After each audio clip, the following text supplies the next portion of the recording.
Good evening. तो आज की क्लास हम शुरू करते हैं। आज की क्लास का टॉपिक है राजनीतिक सिद्धांत। ओके, अभी कुछ बच्चे मैसेज भी कर रहे हैं। ठीक है, गुड इवनिंग। अभी 2 दिन हमने जो पिछला बैच था क्लास इसलिए नहीं ली थी ताकि अब आगे से नए स्टूडेंट और पुराने स्टूडेंट के सभी टॉपिक एक साथ हो जाएंगे।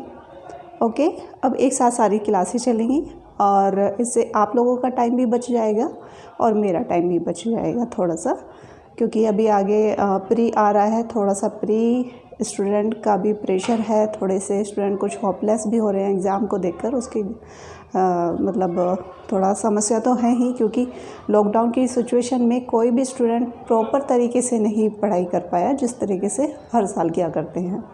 ओके, तो अब से क्लास है, मतलब अब हम लोगों ने डिसाइड किया है कि आपकी क्लास का टाइम अब बढ़ा दिया जाए।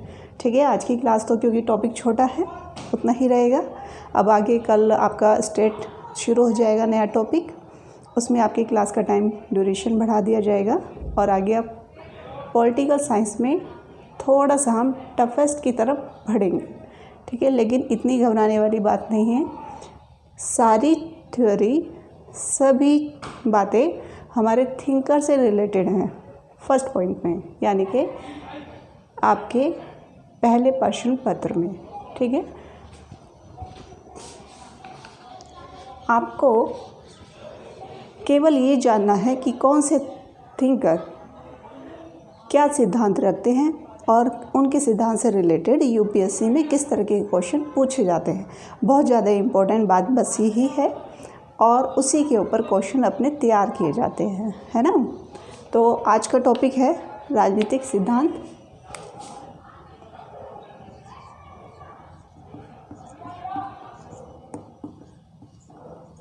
यही छोड़ा था ना।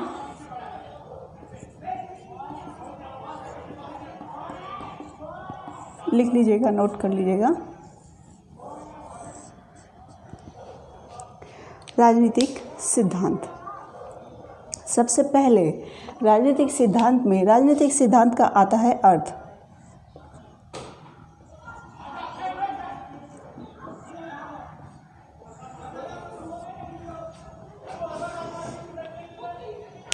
ठीक है, आपको एक चीज़ मैं बताना चाहती हूँ सभी स्टूडेंट्स को। मैंने पॉलिटिकल साइंस के टॉपिक जो शुरू में इजी हैं पहले वो ही उठाए हैं और आपके स्टार्टिंग पॉइंट से भी हैं। आपको सबसे पहले पॉलिटिकल साइंस का नेचर समझ में आना चाहिए कि नेचर क्या है ना। तो तभी आप टफ चीज़ को भी इजीली समझ जाओगे। अगर मैं शुरू में ही आपको थिंकर करा देती तो बहुत ज़्यादा आपको पॉलिटिकल साइंस समझने में दिक्कत आती, जो अमूमन बहुत फैकल्टी करते हैं। बट ऐसा हमको नहीं करना है, हमें चीज़ को पहले समझना है।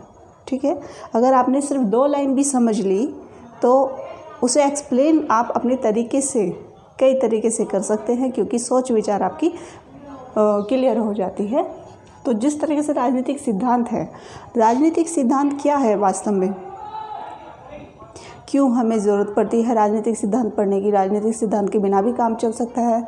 हम केवल क्योंकि हमारा विषय पॉलिटिकल साइंस है, पॉलिटिकल साइंस में एक इम्पोर्टेंट पार्ट है ये राजनीतिक सिद्धांत। क्वेश्चन भी आते हैं हर साल, और नहीं तो ज़रूरी नहीं कि मतलब रेगुलर आए, 2-4 क्वेश्चन आए, बट क्वेश्चन ज़रूर आते हैं। तो ये बहुत ही इम्पोर्टेंट आपका टॉपिक है। ठीक है, लिख दिया है। राजनीति विज्ञान क्या है ये तो आप सभी को बता ही दिया गया। ठीक, आपकी पहली क्लास में क्लियर हो चुका है। राजनीति विज्ञान क्या है, उद्देश्य को, अपने टारगेट्स को पूरा करने के लिए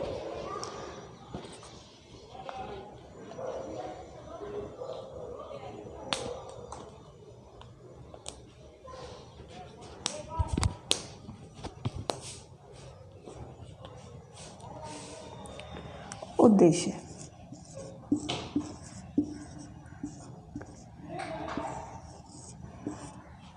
समझिए इस बात को ध्यान से। कोई व्यक्ति, ठीक है, उसके कुछ उद्देश्य हैं, टारगेट, और इसी तरह के और भी व्यक्ति हैं, ठीक। अब एक व्यक्ति का उद्देश्य ये हुआ कि देश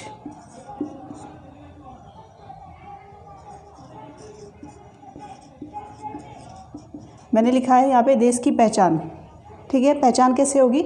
उसकी सीमा डिसाइड होगी, उसकी जनसंख्या डिसाइड होगी, है ना, और किस किस भागों में वो बटा है ये डिसाइड होगा। सबसे पहले तो एरिया कवर होगा, एरिया में जितने लोग रह रहे हैं, पर्टिकुलर रह रहे हैं, वास कर रहे हैं, तो क्या होगा, वो यहाँ के सदस्य कहलाएंगे, ठीक है। अब उन सदस्यों पर कुछ उद्देश्य हमने बनाना चाहा, यानी कि जितने भी लोग यहाँ पर रहते हैं उनमें क्या चाहिए हमको? इक्वालिटी, यानी कि हर व्यक्ति की सोच समझ तो अलग ही होगी, क्योंकि सामाजिक स्थिति में रहते हैं तो नज़रिए भी अलग अलग होंगे और व्यापार करने के तरीके भी अलग होंगे, जिससे कि सबकी मनोदशा, है ना, सोच क्या होगी? अलग होगी। अंतर कहीं ना कहीं सोच में आ जाता है, लेकिन जब आता है, जब बात आएगी, अभी मैं इसके आगे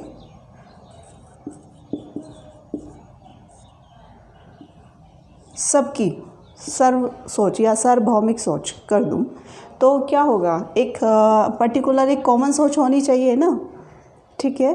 तो वो चाहे अपने देश के लिए है, देश के कारोबार के लिए, या देश की तरक्की के लिए है। तो उसी तरह से राजनीतिक पॉलिटिकल साइंस का क्या काम हुआ? पॉलिटिकल साइंस का बहुत बड़ा काम है अपने उद्देश्य को पूरा करना। अब ये अलग बात जो मैंने पहले भी बताई थी, अच्छा एवं बुरा। अगर देश की स्थिति में है तो ये अच्छा ही होगा, तानाशाही है और हो सकता है दूसरे देश की नज़र में वो काम बुरा हो, ठीक है, ये भी हो सकता है। लेकिन किसी और देश पर तो आक्रमण नहीं किया जा रहा आज के युग में। क्या ये संभव है? संभव नहीं है। क्यों संभव नहीं है? क्योंकि पूरे विश्व एक हो चुका है, ओके। पूरे विश्व में एक सरकार बन चुकी है। कैसी सरकार? वर्ल्ड। अगर कोई देश किसी देश पर आक्रमण करेगा तो क्या होगा? उसकी निंदा होगी, तो वो भी संभव नहीं है, ठीक।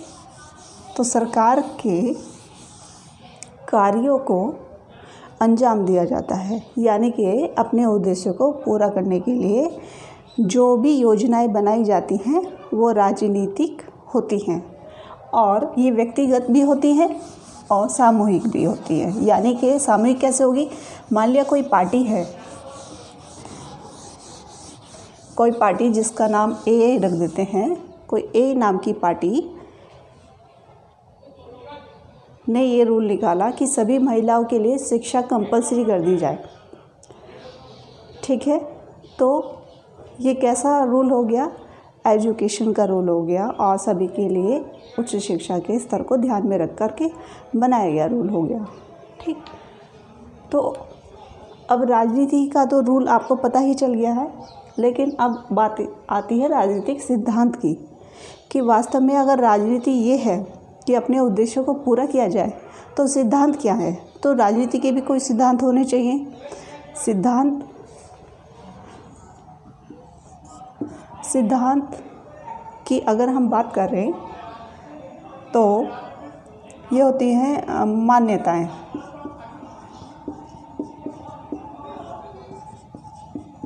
सोच, ठीक है।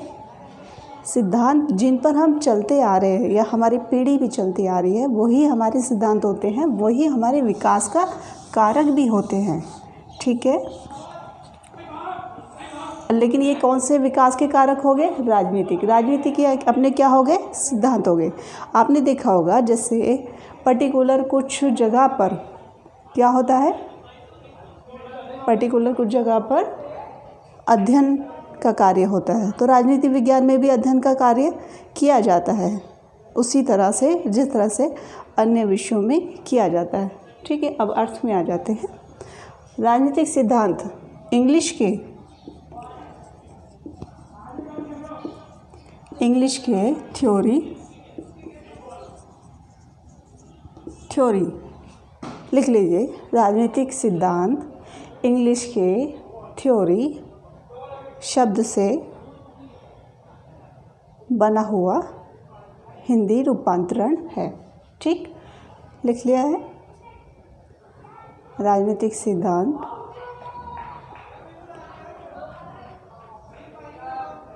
इंग्लिश शब्द के थ्योरी शब्द से या थ्योरी शब्द का हिंदी रूपांतरण है, जिसका मूल क्या है, भावनात्मक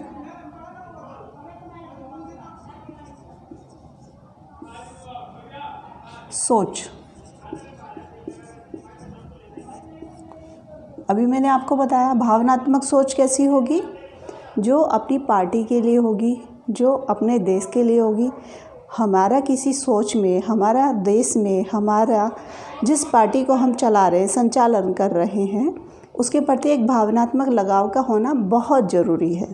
तभी हमारी क्या होगी, सिद्धांतों को पूरा करने में हम लोग सफल हो पाएंगे। ओके, लिख लीजिए। राजनीतिक सिद्धांत इंग्लिश के थ्योरी शब्द का हिंदी रूपांतरण है। और एक और बात, सिद्धांत ही ये तय करते हैं, क्या तय करते हैं भला, सिद्धांत ही ये तय करते हैं कि क्या बात सही है और क्या बात गलत है। तो सही गलत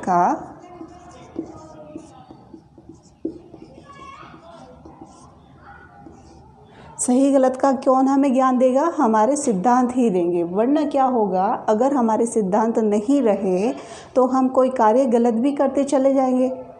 कब तक करेंगे, जब तक कि बहुत बड़ा प्रलय के समान कोई कार्य ना हो जाए या बहुत बड़ा कोई विस्फोट ना हो जाए समाज में, हम लोग तब तक काम करते रहेंगे।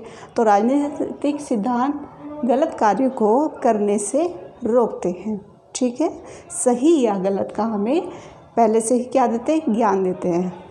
जैसे हमारे घर में हमारा परिवार हमको कोई भी राजनीतिक कार्य करने के लिए या धार्मिक कार्य करने के लिए बोलते हैं, तो उसका क्या उद्देश्य होता है, केवल ये घर में शांति बनी रहे, सभी लोग आपस में घुले मिले रहें। ठीक है, सेम वही स्थिति हमारे राजनीतिक सिद्धांत की होती है। वही वाली बात यहीं पर भी लागू होती है। हमारा परिवार, हमारे सिद्धांत जो माता पिता हमें प्रदान करते हैं, वहीं से हमें सही गलत का ज्ञान होता है। और वही चीज़ हमारे देश में भी लागू होती है। तो सिद्धांत हमको डायरेक्शन देते हैं। दूसरा पॉइंट लिख दीजिए, डायरेक्शन।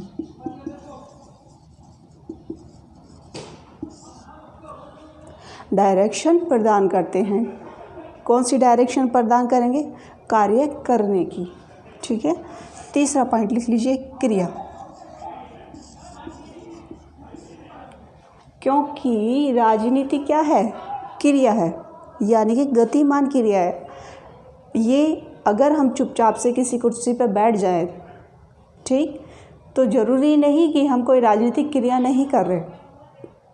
कैसे, जब तक हमारे दिमाग में सोच विचार चल रहे हैं, सोच विचार पर कोई प्लानिंग बन रही है और आज नहीं कल हम उसे इम्प्लीमेंट करने जा रहे हैं, तो वो भी एक क्रिया है। जैसे ही हमारे दिमाग में आई तो वो अपना कार्य करना शुरू कर दी। ठीक, उसी तरह से अब राजनीतिक सिद्धांत का अर्थ आपको पता चल गया। अगर कभी समझाया जाएगा तो राजनीतिक सिद्धांत क्या है, एक भावनात्मक सोच है जो हमें सही और गलत का डायरेक्शन प्रदान कराते हैं। और क्योंकि राजनीति विज्ञान एक क्रिया है, तो क्रिया को सही पथ पर चलने का मार्ग हमें पता होता रहता है। ठीक, अब दूसरा पॉइंट, ये तो पहला था।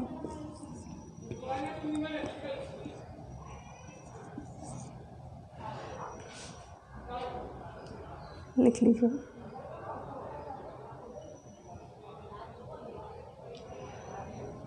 ये इतना क्लियर हो गया, मैं मिटा देती हूँ इसे। ठीक है, परिभाषाएं लिख लीजिए।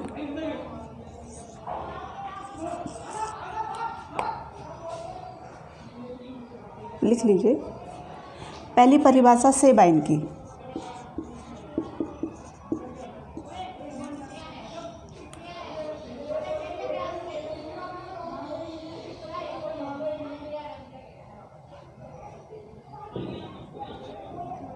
लिख लिया, सेबाइन। सेबाइन क्या कहते हैं? सेबाइन, जो कि एक थिंकर हैं, सेबाइन कहते हैं राजनीतिक सिद्धांत, राजनीतिक सिद्धांत किससे संबंधित हैं? नंबर 1 राजनीति से, और नंबर 2 प्रासंगिकता से। राजनीति से और प्रासंगिकता से संबंधित हैं। ठीक है, नोट कर लीजिए।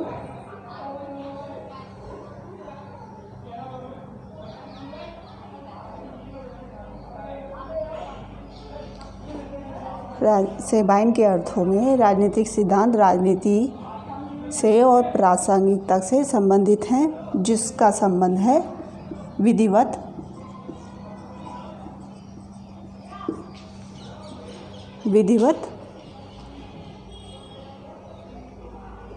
किसी विषय पर विधिवत ध्यान दिया जाना।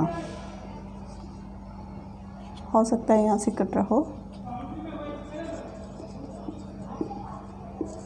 ध्यान देना। ठीक है, नोट कर लीजिए।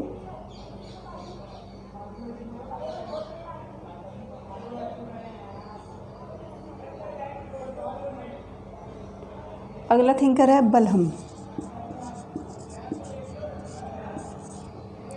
बलहम क्या बोलते हैं कि राजनीति, लिख लो, थोड़ा फास्ट लिखा करो। राजनीति क्या है? विषय वस्तु। राजनीति क्या है? विषय वस्तु की व्याख्या करने का माध्यम है।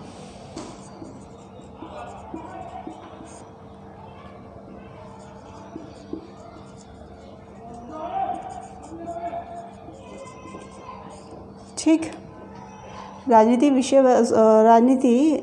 विज्ञान की विषय वस्तु व्याख्या करने का माध्यम है। अगर किसी चीज़ की विषय वस्तु हमें पता चलेगी, उसके बारे में एक्सप्लेन किया जाएगा, तभी तो चीज़ें खुलकर सामने आएंगी, है ना। ठीक, तो ये 2 परिभाषाएं हैं जो काफ़ी माननीय है, नोट कर लिया है। अब राजनीतिक सिद्धांत का महत्व।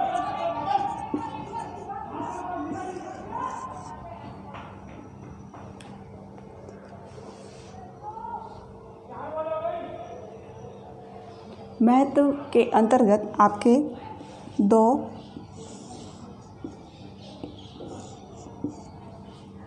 थिंकर, हाँ बना लीजिए, 2 थिंकर इसी तरीके से अपने महत्व को प्रकट करते हैं। पहला है सी राइट। ये सी राइट कौन है? थिंकर है। ठीक है, फिर दूसरा है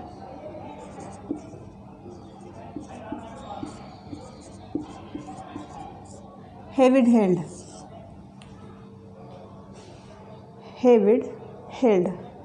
ठीक, अगर नहीं दिख रहा तो इसे लिखिए, हेविड हेल्ड।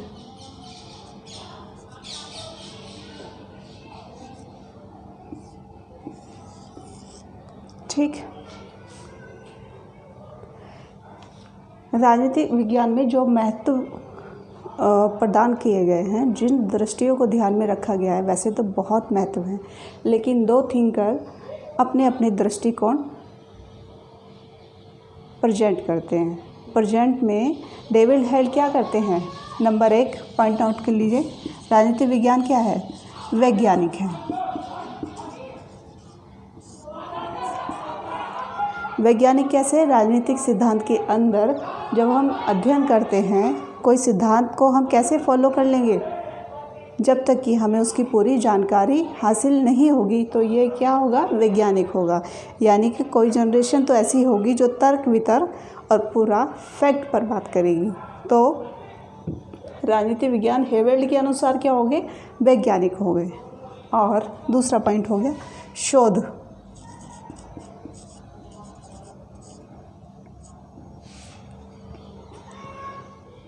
शोध भी राजनीतिक सिद्धांत के अंतर्गत किए जाते हैं। शोध किस तरह के शोध? क्योंकि मनुष्य क्या है? विवेकशील प्राणी है। 24 घंटे मनुष्य का काम सोचना है, और ये जब तक उसका जीवन है तब तक सोचने विचारने का काम चलता है, और जो सोच होती है उसी के अनुसार क्रियाएं मनुष्य करता है। तो इसीलिए शोध भी होते हैं। यानी कि कुछ कार्य ऐसे होते हैं पर्टिकुलर कि अगर हम किसी सत्ता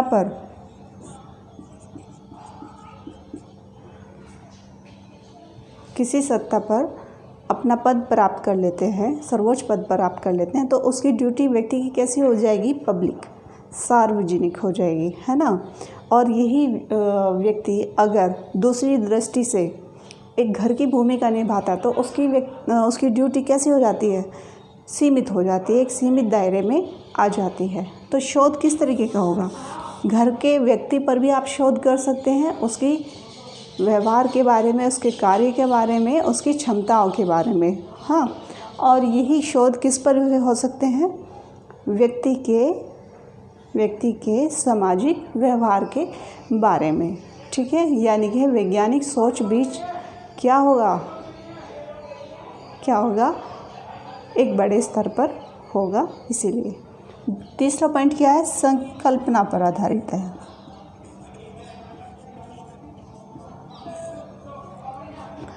राजनीतिक सिद्धांत संकल्पना पर भी आधारित है, ये बात बिल्कुल सही है। संकल्पनाएं, हमें जिस तरीके की मान्यताएं, सिद्धांत हमारे सामने आते हैं, हम उन्हीं चीज़ों को फॉलो करते हैं। बहुत बड़ा वर्ग फॉलो करता है, तो इसमें तो कोई परेशानी वाली बात नहीं है, और ये सच भी है।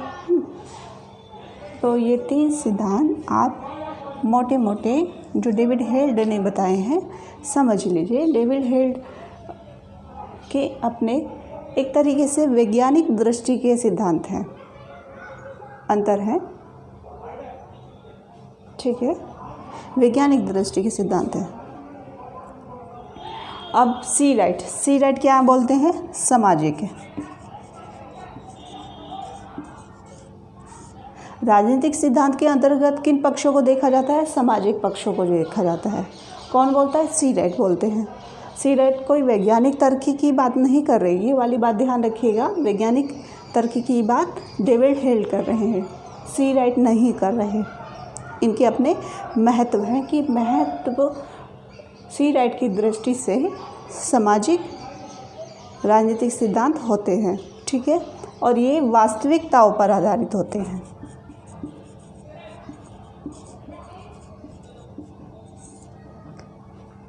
क्योंकि कोई भी कार्य जब भी किया जाता है सार्वजनिक कैसा होगा? वास्तविक होगा, पब्लिकली होगा, सबके सामने होगा, है ना। उसके कार्य के परिणाम भी सबके सामने होंगे। तो इसमें वास्तविकता की जो दर्शाया जाने का चांस है वो बहुत ही ज़्यादा होता है, ठीक है। सी राइट बोलता है नीतिशास्त्र।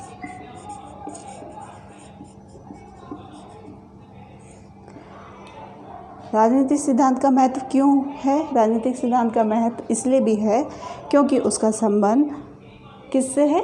नीतिशास्त्र से भी है। नीतिशास्त्र हमको वही वाली बात है, लेकिन वो वैज्ञानिक तर्क पर है, जो मान्यताएं सही या गलत का ज्ञान देती हैं,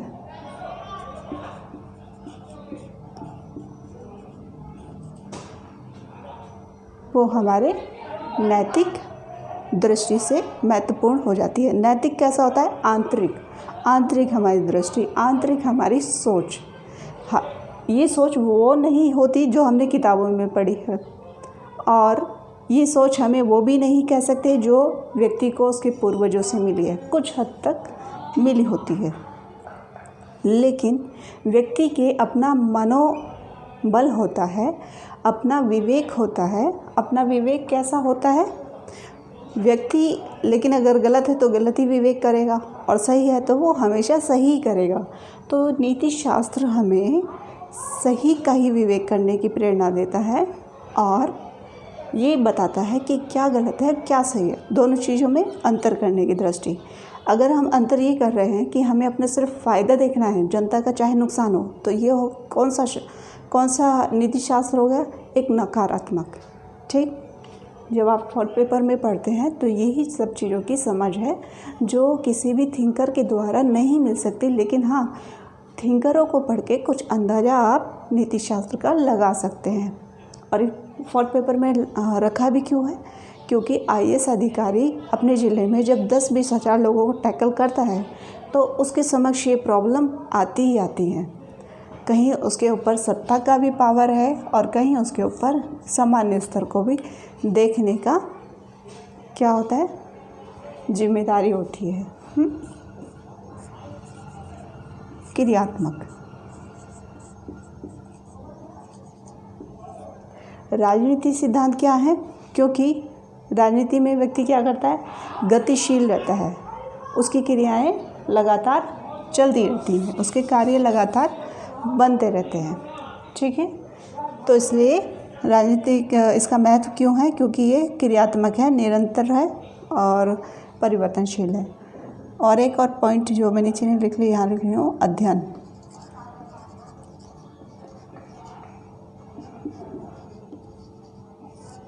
राजनीतिक सिद्धांत में एक और भी बात है जो बहुत ही, आप ये समझ लो, अध्ययन तो है ही। अगर हम सोच विचार का करेंगे तो भी अध्ययन के पॉइंट ऑफ व्यू से करते हैं, वैज्ञानिक होगा तो भी अध्ययन के पॉइंट ऑफ व्यू से, सामाजिक, राजनीतिक, कुछ भी होगा तो एक अध्ययन के ही महत्वपूर्ण से होगा। यानी कि हमारे समक्ष जब कुछ चीज़ें प्रस्तुत होंगी तभी ही इस चीज़ को समझा जाएगा और अच्छे से महत्व दिया जाएगा। ठीक है, सी राइट। अगला पॉइंट आपका लिख लीजिए जो लिखना चाहें, लेकिन थोड़ा सा स्पीड को फास्ट कीजिए। एक पॉइंट आपका बनेगा थर्ड, आधुनिक राजनीतिक सिद्धांत।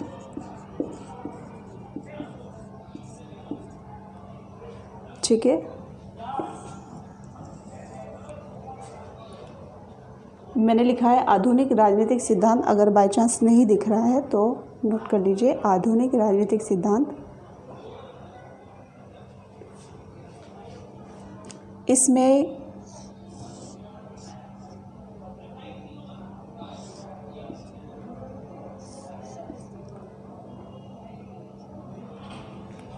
ठीक है, यहाँ लिखिएगा आधुनिक। आधुनिक लिख लीजिए, यहाँ पे मैंने आधुनिक लिखा है और यहाँ पे मार्क्सवादी, और यहाँ पर मैंने लिखा है मार्क्सवादी और यहाँ पर लिखा है समकालीन।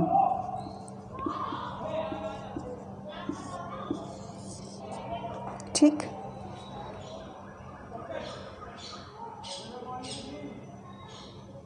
आधुनिक राजनीतिक सिद्धांत का संबंध आधुनिकता से भी है, मार्क्सवाद से भी है और समकालीन से भी है। ठीक है, पहला पॉइंट आधुनिक में किस तरह के आएगा? राजनीतिक व्यवहार।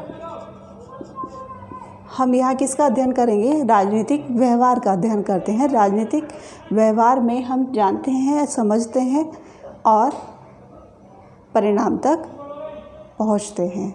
यानी कि व्यक्तियों के कार्य को सोचेंगे, समझेंगे और परिणाम तक पहुँचेंगे भी। ठीक है, फिर फिर है तथ्यों।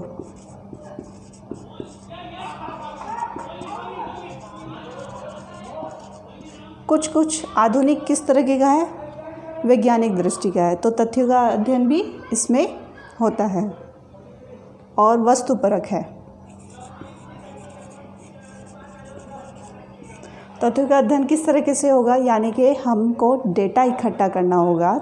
किसी भी चीज़ के परिणाम, रिजल्ट हम जब तक हमारे सामने नहीं होंगे तो हम तथ्यों तक नहीं पहुंचेंगे। तथ्यों तक पहुंचने के लिए हमें डेटा फाइल अपनी बनानी पड़ती है, फैक्ट बनाने पड़ते हैं, तभी हम किसी काम का अंदाज़ा लगाते हैं। चाहे वो वित्त से रिलेटेड है, आपका कोई भी काम करेंगे तो वैसे भी रिलेटेड होगा, कितने लोगों की आवश्यकता है, कौन सी जगह है, कैसे पहुंचना है, कैसे काम करना है, वहाँ एनवायरनमेंट क्या है, तो ये सब काम किसके तहत होगा, तथ्यों के तहत होगा, वस्तुपरक।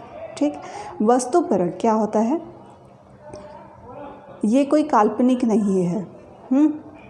ये काल्पनिक नहीं है, सारी चीज़ें व्यवहारिक हैं, वस्तुपरक हैं, यानी कि काल्पनिक दृष्टि से दूर है। क्या है और होगा। आधुनिक दृष्टि से इसका महत्वपूर्ण नज़रिया क्या है या संबंध क्या है कि राजनीतिक सिद्धांत क्या है और क्या है से क्या होगा से संबंधित होता है, यानी कि चीज़ को जानने समझने का पूरा प्रयास किया जाता है। ठीक, तो दिख रहा है ना, तभी तथ्यों को, आंकड़ों को इकट्ठा करके व्यवहार तक पहुंचा जाएगा और भविष्य में भी उसका अनुमान आप आसानी से लगा सकते हैं। ठीक, अब यहाँ पे लिखिए प्रयोग।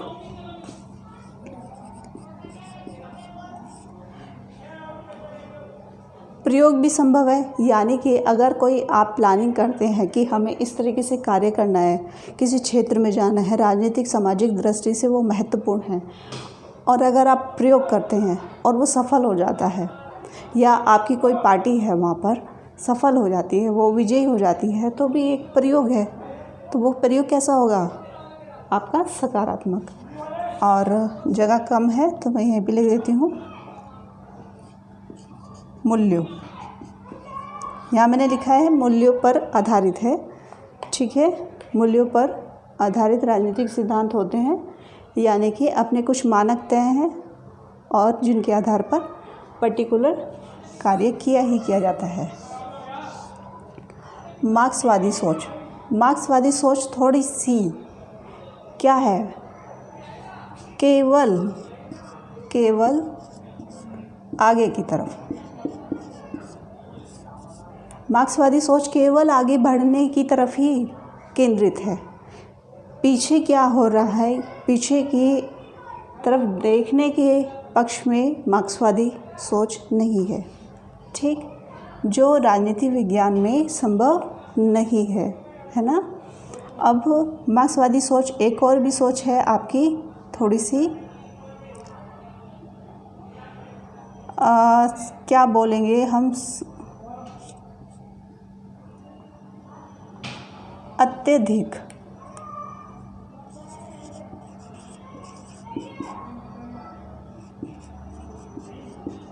अनुशासनात्मक, बहुत ज़्यादा अनुशासनात्मक है। अगर किसी व्यक्ति को आप बहुत ही अनुशासन में, बहुत ही रूल में रख देंगे तो व्यक्ति कैसा हो जाएगा, नीरस हो जाएगा, यहाँ तक कि उसकी रुचि अपने जीवन को जीने में भी नहीं रहेगी। तो ये सिद्धांत भी यहाँ पर पूरी तरह से मान्य नहीं होता, क्योंकि व्यक्ति एक स्वभाव का क्या है, दयालु व्यक्ति भी है और स्वभाव का अच्छा व्यक्ति भी है। इसलिए केवल और केवल हम उसे एक ही दृष्टि से नहीं देख सकते हैं। ठीक है,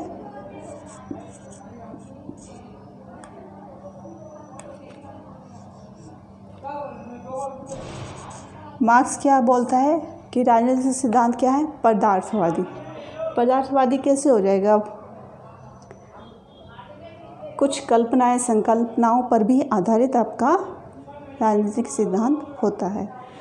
तो ये चीज़ें भी आपकी पर्टिकुलर फिट हैं भी और नहीं भी है, क्योंकि मार्क्सवादी भी अपने स्तर पर काफ़ी अच्छे तरीके से तर्कपूर्ण पक्षों को रखते हैं, तो इनके पक्ष भी माने जाएंगे। ठीक है।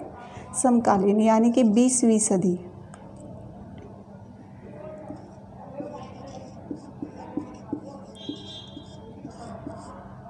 समकालीन पक्ष कैसे होते हैं? समकालीन पक्ष आपके 20वीं सदी के पक्ष होंगे। ठीक है। समकालीन पक्ष आपकी 20वीं सदी के पक्ष होंगे, जिसमें कोई भी मान्यता आपकी कैसी होगी? प्राचीन होगी या पुरानी विधि होगी, जो बदलते परिवेश में संभव नहीं है। ठीक है। और ये वैज्ञानिक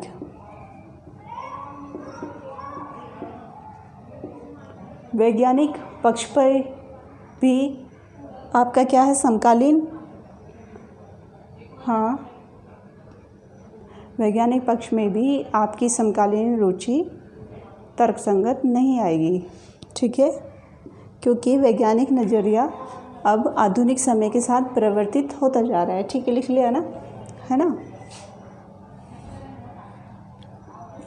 तो समकालीन समय को ज़्यादा एक्सप्लेनेशन करने की ज़रूरत नहीं है, क्योंकि ये पुराने समय का है। समकालीन मान्यताओं पर आधारित हैं, जो बदलते परिवेश में फिट नहीं है। अच्छा, क्यों फिट नहीं है? आज भारत पूरे विश्व के साथ जुड़ गया है ना। क्या ये 20वीं सदी में संभव था? बिल्कुल भी नहीं था। जो दूसरे देशों में टेक्नोलॉजी थी, क्या हम उसे उस तरीके से अपना रहे थे जिस तरीके से आज अपना रहे हैं? जैसे आपके मोबाइल या फिर आपकी कोई टेक्नोलॉजी, इवन घर में कपड़ा धोने की मशीन भी है, तो किस पद्धति पे आधारित है? वैज्ञानिक। और वैज्ञानिक क्या है? दूसरे देश की। जब हम दूसरे देशों के व्यवहार को समझना शुरू कर देते हैं, आज हमारी राजनीति अंतर्राष्ट्रीय राजनीति का रूप लेती जा रही है। ठीक है। हमारी जिम्मेदारी केवल हमारे घर तक नहीं रह गई, आगे भी बढ़ चुकी है। इसलिए तो 20वीं सदी के रूल हमारे पूरी तरह से मान्य नहीं होते। केवल समझ लेना इस बात को, और ठीक, मिटा दूँ। थोड़ी सी जगह चाहिए।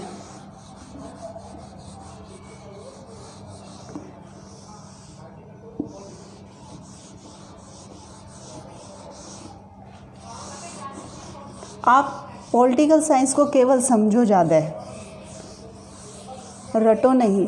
रटोगे तो दिक्कत हो जाएगी। ठीक है। अब आपका एक 4th पॉइंट, लास्ट पॉइंट बचता है, विफलता। राजनीतिक सिद्धांत की विफलता के कारण।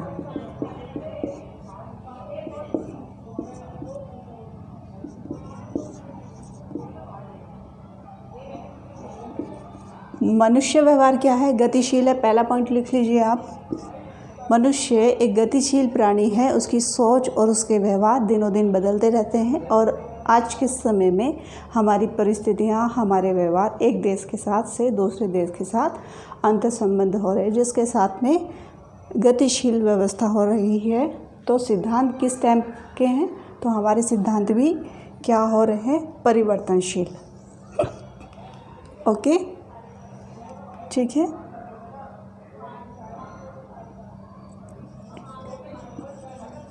आधुनिक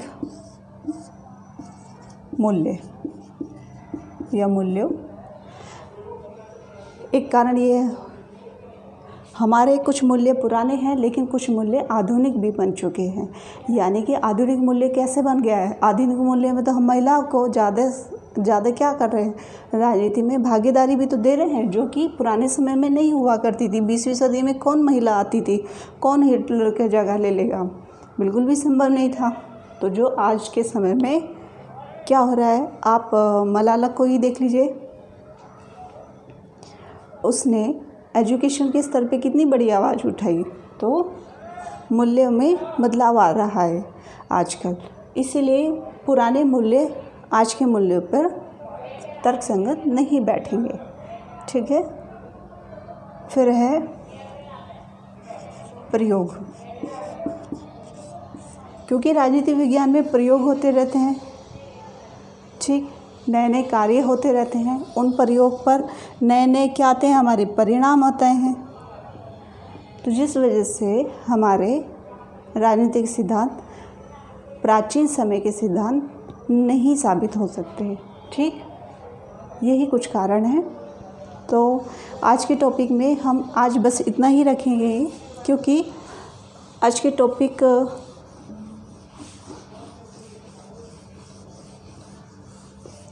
और कल आपका टॉपिक नया शुरू हो जाएगा, स्टेट।